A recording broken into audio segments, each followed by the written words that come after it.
అందరికీ నమస్కారం అండి.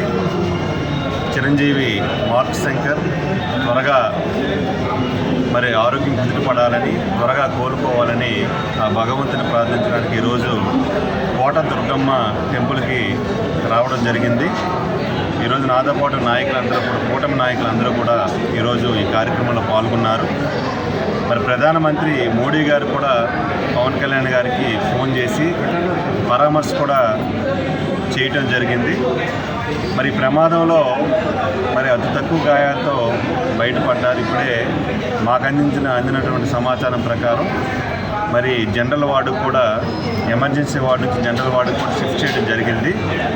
మొన్నను పవన్ కళ్యాణ్ గారు ఇంత బాధలో ఉండి కూడా పాడేరు అరకు పర్యటనలో ఇవన్నీ కార్యక్రమాలు చూసుకొని, ప్రజల కోసం పనిచేసే మనిషి, అటువంటి వ్యక్తి